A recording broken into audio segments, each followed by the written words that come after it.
안녕하세요. 구루정입니다.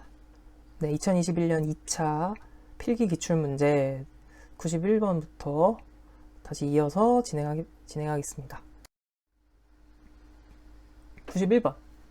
근로자 직업능력 개발 법령상 직업능력 개발 훈련에 관한 설명으로 옳은 것은? 자, 근로자 직업능력 개발 법령이 이름이 이제 바뀌었다고 말씀을 드렸죠.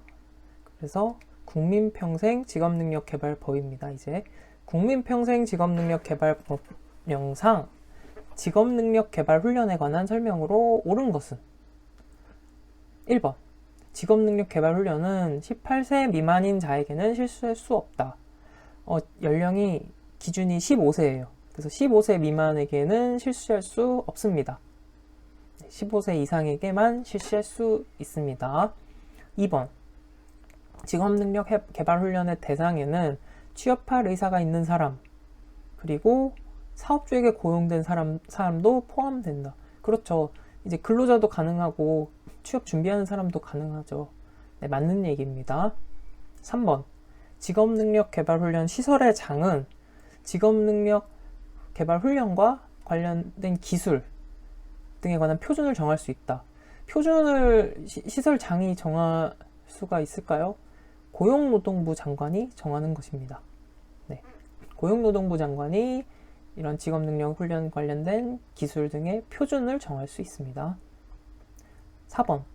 산업재해보상보험법을 적용받는 사람도 재해위로금을 받을 수 있다. 산재보험 적용받는 사람은 제외가 됩니다. 네, 산재보험 받고 있기 때문에 산업재해보상을 받고 있기 때문에 재해위로금을 받을 수가 없습니다. 네, 이렇게 문제를 통해서 이것도 정리를 하시면 돼요. 직업능력 개발 훈련은 15세 이상, 그리고 취업 의사 있는 사람, 사업주 고용 근로자도 포함이 되고, 고용노동부 장관이 그 기술이나 교육 훈련 관련된 표준을 정할 수 있고, 산재보험 받는 사람은 재해위로금 받는 대상에서 제외가 된다. 네, 정리되셨죠? 92번으로 넘어갑니다. 92번. 고용보험법령상 고용안정 직업능력개발 사업의 내용에 해당하지 않는 것은? 1번. 조기재취업 수당 지원, 고용창출 지원, 지역고용 촉진, 임금피크제 지원금. 자, 조기재취업 수당 우리 앞 시간에 했었어요. 조기재취업 수당은 뭐였죠? 실업급여에 포함이 됐잖아요. 그쵸? 실업급여에 이제 포함이 됐었어요. 실업급여 다시 한번 정리해볼까요? 그 실업급여는 두 가지로 나뉘어졌잖아요. 실업급여는 구직급여랑 취업촉진수당으로 나누어졌어요. 그쵸? 실업급여는 구직급여랑 취업촉진수당, 그리고 취업촉진수당에는 조기재취업수당, 광역구직활동비, 직업능력개발수당, 이주비, 이렇게 네 가지가 포함이 되는 것이 취업촉진수당입니다. 그래서 조기재취업수당은 이 고용안정 직업능력개발 사업 내용에는 이제 해당되지 않는다라는 사실 확인해 주시고요. 그 다음 고용안정 직업능력개발 사업의 내용 좀 더 살펴볼게요. 고용창출 지원, 그렇죠. 고용안정 직업능력 개발을 목적으로 하는 거를 염두에 두고 생각하시면 이제 이해가 더 잘 되실 것 같아요. 고용창출 지원, 지역고용 촉진, 그쵸? 고령자 고용 촉진, 그러니까 고용과 관련된 직업능력 개발과 관련된 내용들, 고용 조정의 지원, 건설 근로자, 좀 취약 계층에 대한 고용 안정에 대한 사업들도 있을 거고요. 건설 근로자, 또 고용안정 취업 촉진 당연한 거고, 사업주 피보험자 등에 대한 직업능력 개발, 훈련시설에 대한 지원, 고용정보 제공, 쭉 보면은 뭐 이렇게 다 이해가 되시겠죠. 그런데 조기재취업수당은 실업급여 관련된 쪽이기 때문에 고용안정 직업능력 개발 사업과는 관련이 없다. 정리되시겠죠? 93번 넘어갑니다. 근로기준 법령상 용어의 정의, 용어 잘 정의를 해야겠죠. 근로기준 법령상 용어, 근로란 정신노동과 육체노동을 말한다. 네. 2번. 맞습니다. 2번. 사용자란 사업주 또는 사업경영 담당자. 그 밖에 근로자에 관한 사항에 대하여 사업주를 위하여 행위하는 자를 사용자라고 해요. 네. 사업주만 의미하는 게 아니라 그 밖에 경영 담당자, 근로자 관련 사항에 대하여 사업주를 위해서 행위하는 자는 사용자라고 합니다. 3번.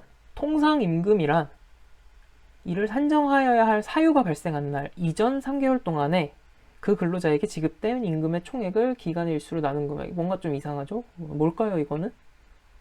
네, 그렇습니다. 평균 임금이죠. 평균 임금. 통상임금, 평균 임금. 이거 노동시장론에서도 본 것 같아요. 그쵸?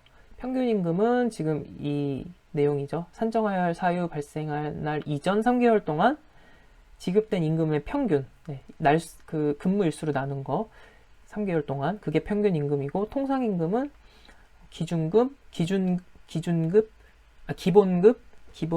직무수당, 직책수당 이런 것들이 포함된 것이 이런 것들이 이제 기본 통상임금이라고 했죠. 네, 그래서 이렇게 정리를 하시면 되고 4번 단시간 근로자란 일주 동안의 소정 근로시간이 그 사업장에서 같은 종류의 업무에 종사하는 통상 근로자의 일주 동안의 소정 근로시간에 비하여 짧은 근로자를 말한다. 근데 말이 길지만 쉽게 말해서 통상 근로자 시간보다 적게 일하는 근로자라는 거죠. 같은 일, 같은 사업장에서 일하는.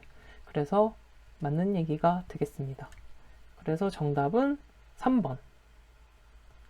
넘어갈게요. 94번. 남녀 고용 평등과 일가정 양립 지원에 관한 법령. 남녀 고용 평등과 일가정 양립 지원에 관한 법령상 과태료를 부과하는 행위. 과태료를 부과하는 행위에 대해서 물어봤네요. 자, 여기 보면은 이거는 사실 알면은 맞추고 틀리면 뭐 전혀 맞출 수가 없잖아요. 그런데 이럴 때는 그냥 저의 찍기 방법을 말씀드리면 1번은 예를 들어서 이제 좀 앞에 차수에서도 말씀을 간단히 드렸는데 딱 4개의 보기 중에 조금 정도가 다른 걸 하나를 좀 보인다면 이제 그걸로 찍으면 조금 더 가능성이 높아요. 4개 중에 좀 이질적인 거. 보통 객관식이 그렇죠. 그래서 이 문제 한번 볼게요. 1번 남녀 차별한 경우 굉장히 나쁜 거예요. 이거는 그쵸? 굉장히 나빠요. 2번 성희롱 예방 교육을 하지 아니한 경우 그 정도까지 나쁘지는 않은 것 같아요. 물론 이제 안 좋지만 차별이랑은 좀 그 무게감이 다르죠. 3번 동일 가치 노동에 동일 임금 지급하지 아니한 경우 이것도 차별이잖아요. 나빠요. 4번 육아기 근로시간 단축을 이유로 해당 근로자에 대하여 해고나 그 밖에 불리한 처우를 한 경우 이것도 차별이잖아요. 나빠요. 그러고 보니 1번, 3번, 4번은 다 차별이네요. 네. 2번은 예방교육을 안 했어요. 이거는 뭐 조금 나빠요. 나머지는 좀 많이 나빠요. 그래서 2번으로 찍으면 이제 정답이 맞출 수도 있을 거예요. 네. 이렇게 맞추시는 분들은 저번에도 말씀드렸지만 제가 인정. 네. 그런데 이제 문제로 나왔으니까 우리는 공부를 하는 게 좋습니다. 그래서 1번 근로자의 교육 배치 승진해서 남녀 차별한 경우는 벌금 500만 원 이하 벌금입니다. 과태료 아니고 벌금 500만 원 이하. 2번 성희롱 예방 교육을 하지 아니한 경우 이것은 이제 상대적으로 그런 좀 위반 사항이 상대적으로는 경미하잖아요. 네, 예방 교육 안 하면은 500만 원 이하 과태료를 냅니다. 그런데 성희롱 예방 교육은 연 1회 실시한다는 거 이제 기억을 해주세요. 회사에서 연 1회 이상. 그리고 과태료 500만 원. 3번. 동일한 사업 내에 동일가치 노동에 대해서 동일 임금을 지급하지 않는 경우 이런 차별을 하면 3년 이하 징역 3천만 원 이하 벌금입니다. 네. 4번. 육아기 근로시간 단축을 이유로 해당 근로자에 대하여 해고나 그 밖에 불리한 처우를 한 경우 3년 이하의 징역 3천만 원 이하 벌금입니다. 그래서 정답은 2번이 되겠습니다. 넘어갈게요. 95번. 근로기준 법령상 근로계약에 대한 내용으로 틀린 것은? 자, 하나씩 살펴볼게요. 1번. 근로기준법에서 정하는 기준에 미치지 못하는 근로조건을 정한 근로계약은 그 부분에 한하여 무효로 한다. 네, 근로기준법의 기준에 미달하는 내용은 그 부분에 한해서 무효로 할 수 있습니다. 기억해 두시고요. 2번. 근로계약 불이행에 대한 위약금이나 손해배상액을 예정하는 계약을 체결할 수 있다. 없어요. 이러면 안 돼요. 네. 우리가 뭐 비행기표 티켓 끊을 때나 뭐 숙박 이런 거 끊을 때 또는 뭐 하다못해 뭐 물건을 살 때도 이런 사업상에서도 이제 위약금이 다 있죠. 하지만 이제 근로계약은 아무래도 이제 사람의 노동을 기준으로 하는 계약이다 보니까 네. 이렇게 위약금에 대한 내용을 체결할 수 없어요. 그래서 근로기준법령상에서는 위약 예정의 금지가 되어 있습니다. 그래서 계약을 위반하는 것에 대해서 미리 예정해서 계약을 하는 걸 금지합니다. 네, 기억을 해주세요. 그리고 3번. 근로계약을 체결할 때 근로자에게 임금, 소정근로시간, 휴일, 연차휴가 등의 사항을 명시해야 한다. 그렇죠. 우리 근로계약서 떠올리시면 되죠. 임금, 소정근로시간, 휴일, 연차휴가 다 포함이 돼 있죠. 4번. 명시된 근로조건이 사실과 다를 경우에 근로자는 근로조건 위반을 이유로 손해배상을 청구할 수 있다. 그리고 즉시 해지할 수 있다. 네, 맞습니다. 그래서 이 문제도 이제 선택지를 통해서 내용을 기억해 주시고 이거에 조금 더 덧붙여서 살펴보면 전치금 상계 금지라는 조항이 있어요. 근로의 대가로 지급받게 될 임금 중에 이제 이 사람이 뭔가 빚이 있다고 해봐요. 채무가 있다. 근데 이걸 변제할 조건으로 해서 차용할 금액을 대신 가져갈 수 없다는 거죠. 빌린 돈에 대해서 그 급여에서 가져갈 수 없다. 그 의미입니다. 상계를 할 수 없다는 의미는. 그리고 넘어가서 강제저금의 금지. 급여에 대해서 강제로 저축하거나 저축금의 관리를 규정하는 계약을 체결할 수 없다. 해고 등의 제한. 정당한 이유 없이 해고, 휴직, 정직, 전직, 감봉, 징봉들을 할 수 없다. 네, 해고 제한. 전치금 상계할 수 없고, 강제 저금 할 수 없고, 해고 등의 제한이 있다. 정당한 이유 없이 할 수 없다. 까지 추가로 기억을 해두시기 바랍니다. 자, 근로계약 시 명시해야 할 조건 3번에 나와 있는데 좀 더 알아볼게요. 임금의 구성 항목, 계산 방법, 지급 방법에 대한 것이 나와 있어야 되고 소정근로시간, 휴일, 연차유급휴가에 관한 내용이 포함이 되어 있어야 합니다. 취업 장소, 일하는 장소와 업무에 관한 사항 나와 있어야 하고요. 취업 규칙에서 정한 사항이 포함이 되어야 합니다. 그리고 만약 기숙사에 기숙하게 되는 경우에는 기숙사 규칙에서 정한 사항, 네, 이런 부분들이 근로계약 시에 명시해야 할 내용이 되겠습니다. 근로기준법령상 근로계약에 관한 내용은 꽤 빈번하게 출제가 되는 내용이니까 잘 정리해 두시기 바랍니다. 넘어갈게요. 96번. 남녀 고용 평등과 일가정 양립 지원에 관한 법령에서 직장 내 성희롱의 금지 및 예방에 관한 설명으로 틀린 것은? 남녀 고용 평등과 일가정 양립 지원에 관한 법령. 직장 내 성희롱 금지 및 예방에 관한 내용입니다. 1번. 사업주 상급자 또는 근로자는 직장 내 성희롱을 하여서는 아니 된다. 당연한 얘기죠. 네. 2번. 사업주는 성희롱 예방 교육을 고용노동부 장관이 지정하는 기관에 위탁하여 실시할 수 있다. 네, 성희롱 예방 교육을 위탁해서 실시할 수 있습니다. 3번. 누구든지 직장 내 성희롱 발생 사실을 알게 된 경우 그 사실을 해당 사업주에게 신고할 수 있다. 네, 그렇죠. 신고할 수 있습니다. 4번. 사업주는 직장 내 성희롱 예방 교육을 연 2회 이상 하여야 한다. 아까 전에 제가 언급을 하긴 했었어요. 연 1회 이상이라고 했었죠. 네, 성희롱 예방 교육은 연 1회 이상. 위반 시 과태료 500만 원이었죠. 네. 직장 내 성희롱 금지. 위반 시 성희롱을 하면 1000만 원 이하 과태료. 성희롱 발생하면. 그리고 성희롱 예방 교육은 실시하지 않으면 500만 원 이하 과태료. 그리고 연 1회 실시하여야 한다. 네, 정리했습니다. 기억해 두시고 넘어갈게요. 정답은 4번입니다. 97번. 근로자 퇴직급여 보장법에 관한 설명으로 틀린 것은 1번. 네, 근로자 퇴직급여 보장법.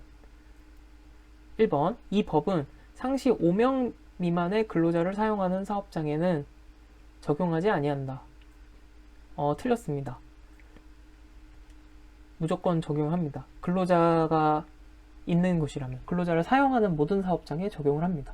단 이제 동거하는 친족만을 사용하는 사업이나 가구 내 고용에는 적용하지 않습니다. 네, 그렇죠. 그래서 모든 사업장에 적용을 한다. 2번.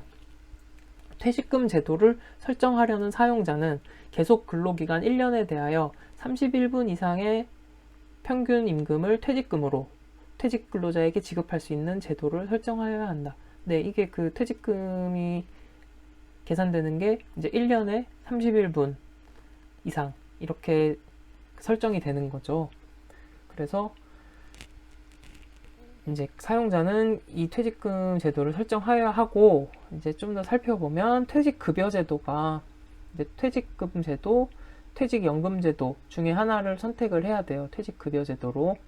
그래서 퇴직금 제도는 말 그대로 이렇게 1년에 31분 이상의 평균 임금을 퇴직금으로 이렇게 계속 적립을 하는 거죠. 그렇게 적립을 하다가 퇴사할 때, 퇴직할 때 이 적립된 퇴직금을 일시적으로 이제 모았다가 주는 것을 퇴직금 제도고, 근데 이제 많은 회사들이 이렇게 적립을 해 놔야 되는데 적립해 놓지 않고 있다가 퇴직금을 못 받는, 아니면 뭐 늦게 받는 경우가 너무 많아지니까 이제 나온 것이 이제 퇴직연금 제도죠. 네. 그래서 퇴직연금 제도는 이제 계속 적립이 그 1년 지날수록 이제 퇴직금이 적립될 때 이거를 이제 그 적립을 하면서 그 돈을 이제 또 굴릴 수 있는 그런 게 퇴직연금 제도인데, 보면은 확정급여형과 확정기여형이 있어요. 확정급여형 DB형, 네. Declined Benefit 해서 확정급여형이고, Declined Contribution 해서 확정기여형이죠. 확정급여형은 근로자가 받을 금액이 정해져 있다는 거예요. 근로자가 받을 급여가 정해져 있다. 네, 그런 형태의 퇴직연금이 확정급여형. 확정기여형은 컨트리뷰션이 정해져 있다는 거죠. 기업이 이제 내야 하는, 기업이 내는 돈이 정해져 있다. 그게 확정기여형입니다. 그래서 확정급여형은 근로자가 받을 급여가 정해져 있으니까 이렇게 계속 매년 이렇게 받을 급여가 정해져 있지만 나머지는 이제 투자를 해서 굴려서 나는 이익은 회사가 가져가는 거죠. 그리고 확정기여형은 뭐라 그랬죠? 회사가 내는 돈은 일정해요. 그러면 그 회사가 내는 일정한 돈을 굴려가지고 나는 수익은 근로자가 가져가는 거죠. 그렇게 알고 계시면 되겠습니다. 3번. 퇴직금을 받을 권리는 3년간 행사하지 않으면 시효로 인하여 소멸한다. 네, 퇴직금뿐만 아니라 임금 채권의 시효가 3년이라고 했습니다. 그래서 3년이 넘어가면 뭐 임금 못 받은 것에 대해서도 이제 행사를 할 수가 없습니다. 4번. 확정급여형 퇴직연금제도 DB형을 말하는 거죠. Declined Benefit. 확정급여형 퇴직연금제도란 근로자의 받을 급여의 수준이 사전에 결정되어 있는 퇴직연금 제도를 말한다. 맞죠? 확정급여형은 급여, 근로자가 받을 급여가 사전에 결정돼 있다. 그래서 DB형에 가입이 돼 있으면 내가 받을 돈은 정해져 있고 그 돈이 적립되어 가는 그 돈을 이제 굴려가지고 뭐 수익이 나면은 그 수익은 회사가 가져가게 되는 거. 그게 확정급여형. DC형은 뭐라 그랬죠? 기여형. 회사가 이제 내는 돈은 정해져 있다는 거죠. 매월 이제 적립하는 금액, 그 금액을 내면은 이제 끝이고, 거기에 따른 수익은 근로자가 가져가는 거. 그게 확정기여형이라고 했습니다. 네, 잘 정리를 해주시기 바랍니다. 그래서 97번의 정답은 여기 제가 이 설명을 또 해놨었네요. 네, 자, 확정기여형 퇴직연금제도 DC형 말씀드렸죠. 사용자 부담 금액이 정해져 있다. 네, 다시 한번 확인하시고, 그래서 정답은 1번이 되겠습니다. 넘어갈게요. 98번 직업안정법령상 근로자 공급 사업에 관한 설명으로 틀린 것은? 직업안정법령상 근로자 공급 사업 1번 근로자 공급 사업 연장 허가의 유효기간은 연장 전 허가 유효기간이 끝나는 날로부터 5년으로 한다. 3년입니다. 3년. 네. 연장 허가 유효기간은 3년입니다. 3년. 2번 누구든지 고용노동부 장관의 허가를 받지 아니하고는 근로자 공급 사업을 하지 못한다. 네, 근로자 공급 사업은 고용노동부 장관 허가를 받아야 합니다. 3번 연예인 대상으로 하는 국외 근로자 공급 사업의 허가를 받을 수 있는 자는 민법상 비영리법인으로 합니다. 네, 기억해 두세요. 연예인 대상으로 할 때는 연예인 대상, 제가 이거를 표시 안 했네. 이것이 중요합니다. 네. 연예인을 대상으로 하는 경우에는 연예인 대상으로 하는 국외 근로자 공급 사업은 민법상 비영리법인으로 합니다. 네. 이게 왜 그런지 제가 궁금해서 알아보려고 했는데 저는 아직 이유까지는 아직 잘 모르겠어요. 혹시 시청하시는 분들 중에 법잘알님들 계시면 네, 혹시 댓글로 남겨주시면 감사하겠습니다. 네, 연예인 대상으로 하는 국외 근로자 사업은 민법상 비영리 법인으로 해야 합니다. 네. 그리고 국외 근로자 공급 사업의 허가를 받을 수 있는 국외 근로자 공급 사업을 할 수 있는 조건은 국내에서 제조업, 건설업, 용역업, 그 밖에 서비스업을 하고 있는 자로 제한이 됩니다. 국내에서 제조, 건설, 용역, 그 밖에 서비스업 하고 있는 자가 국외 근로자 공급 사업을 할 수 있습니다. 네. 이 국외 근로자 공급 사업의 조건, 사업자의 조건은 1억 이상의 자본금이 있어야 되고 국내 소재여야 합니다. 그리고 2명 이상 상담 가능한 사무실이 있어야 하는 조건이 있습니다. 이렇게 확인을 하시면 되겠고요. 4번 국외 근로자 공급 사업 허가를 받을 수 있는 자는 노동조합 및 노동관계 조정법에 따른 노동조합이다. 네, 국내 근로자 공급 사업은 노동조합밖에 할 수 없어요. 노동조합밖에 할 수 없어요. 네, 그래서 보면 이제 근로자 공급 사업은 노동조합밖에 안 된다는 거. 국외 근로자 공급 사업은 이런 제한이 있다. 제조, 건설, 용역, 그 밖에 서비스업을 하고 있는 자만 가능하고 조건으로는 1억 원 이상 자본, 국내 소재, 2명 이상 상담 가능한 사무실이고 이제 연예인을 대상으로 하는 국외 근로자 공급 사업은 민법상 비영리 법인으로 한다는 사실, 네, 민법상 비영리 법인으로 한다는 사실 기억을 해두시기 바랍니다. 그리고 허가를 받아야만 근로자 공급 사업을 할 수 있다는 거. 그래서 근로자 파견업이랑은 또 다른 거예요. 네. 그래서 근로자 파견업이랑 근로자 공급 사업이 분명히 다르거든요. 근로자 파견 사업은 근로자 공급 사업 해당되지 않으며 별도로 구분한다. 네. 국내 근로자 공급 사업은 노동조합만 가능하다. 네. 빈번하게 이제 출제되는 내용이기 때문에 이 문제를 통해서 잘 점검해 두시기 바랍니다. 99번으로 넘어갈게요. 파견 근로자 보호 등에 관한 법령에 대한 설명으로 틀린 것은? 자, 1번. 근로자 파견 사업 허가의 유효기간은 3년으로 한다. 네, 3년 맞습니다. 갱신 허가는 유효기간 끝나는 날의 다음 날부터 3년입니다. 갱신 허가 기간은.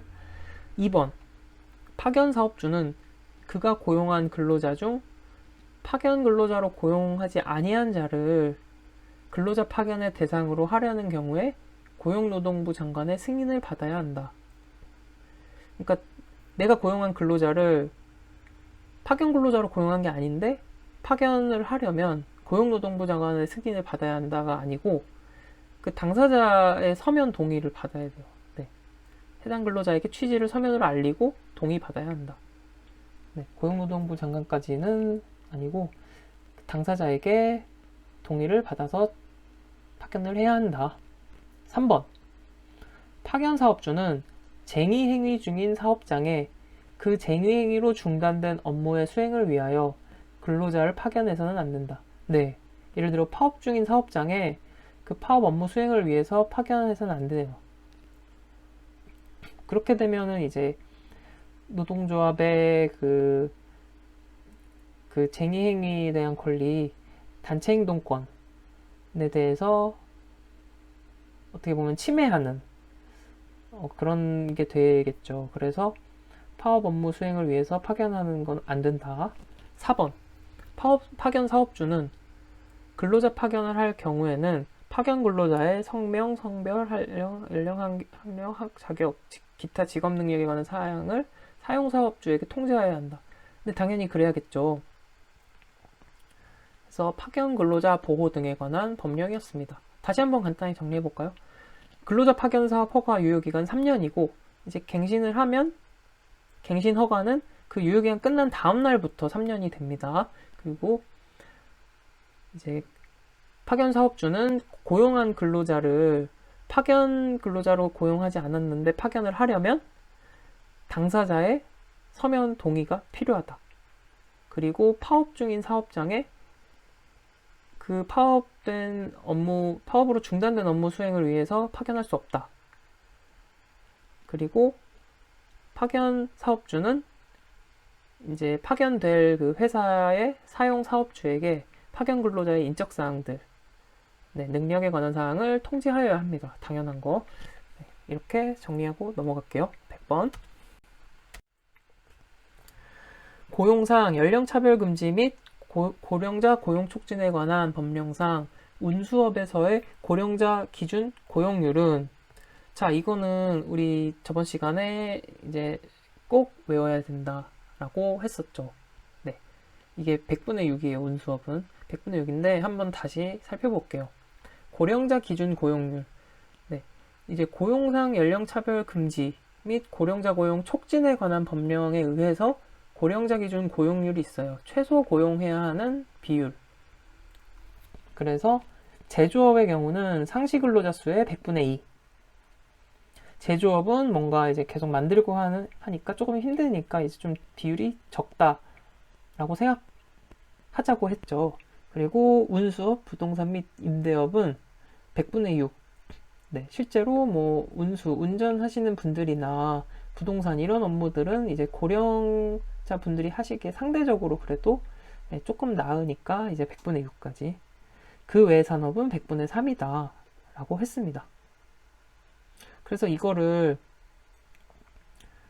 제가 이제 말씀드렸죠. 제가 동생 제부가 있는데 굉장히 고령자예요. 제 동생 남편이. 그래서 굉장히 고령자, 지금 한 60세가 넘으셨네요. 그래서 근데 물론 사실이 아닙니다. 네. 제부가 있는데 굉장히 고령자예요. 근데 그분이 굉장히 운기가 좋으세요. 운기가. 네, 운기. 운의 기운이. 운기가 굉장히 좋으셔가지고 이제 263이라는 거, 운기가. 운기가 뭐냐? 그 로또 번호가 263이다. 고령자인 제부의 운기는 263이다. 고령자인 제부의 운기, 제부의 운기는 263이다. 그래서 제조업은 2, 부동산 및 운수업은 6, 100분의 6, 기타, 그 밖에죠. 기타는 3%. 그래서 고령자인 제부의 운기는 263이다. 네, 고령자 제부의 운기는 263이다. 고령자 제부의 운기는 263이에요. 네, 꼭 기억해 주세요. 이렇게 별표가 지금 5개가 넘어갔죠. 그러면 뭐 무조건 알아야 되는 거죠. 고령자 제부의 운기는 263. 그리고 참고로 하나 더. 고령자의 기준은 55세 이상을 고령자라고 봅니다. 이 법령상에서 준고령자는 50세 이상, 55세 미만을 준고령자라고 구분한다라는 것까지 기억을 해두시면 되겠습니다. 그래서 이렇게 문제를 풀어봤고요. 네, 정답은 3번입니다. 네, 이렇게 오늘 노동관계법규 과목까지 이제 공부를 해봤습니다. 자, 고생 많으셨고요. 이제 어느덧 2021년 3차랑 2021년 2차 문제까지 같이 공부를 했네요. 네, 이제 처음 영상부터 차근차근 이제 공부를 해오신 분들은 이제 어느 정도 반복되는 내용도 많이 있었고, 네, 공부를 하시면서 이제 조금 자신감이 이제 생기셨을 거라고 생각을 해요. 네, 계속 이제 저도 계속 반복을 하려고 이제 노력을 많이 하고 있거든요. 내용을. 그렇기 때문에 그냥 강의만 쭉 이렇게 따라오시면서 복습 확실하게 꾸준히 잘 하시면은 네, 남은 기간도 남은 수업도 네, 잘 따라오시면 네, 시험 준비하는데 전혀 걱정하지 않으셔도 괜찮을 것 같습니다. 좀 힘들지만 조금 더 힘내시고 네, 저도 좀 더 어떻게 재밌게 할 수 있게 좀 더 고민을 해보도록 네, 하겠습니다. 정말 고생 많으셨고요. 네, 다음 2021년 1차 시험 기출문제 수업으로 다시 돌아오겠습니다. 그럼 이만 감사합니다.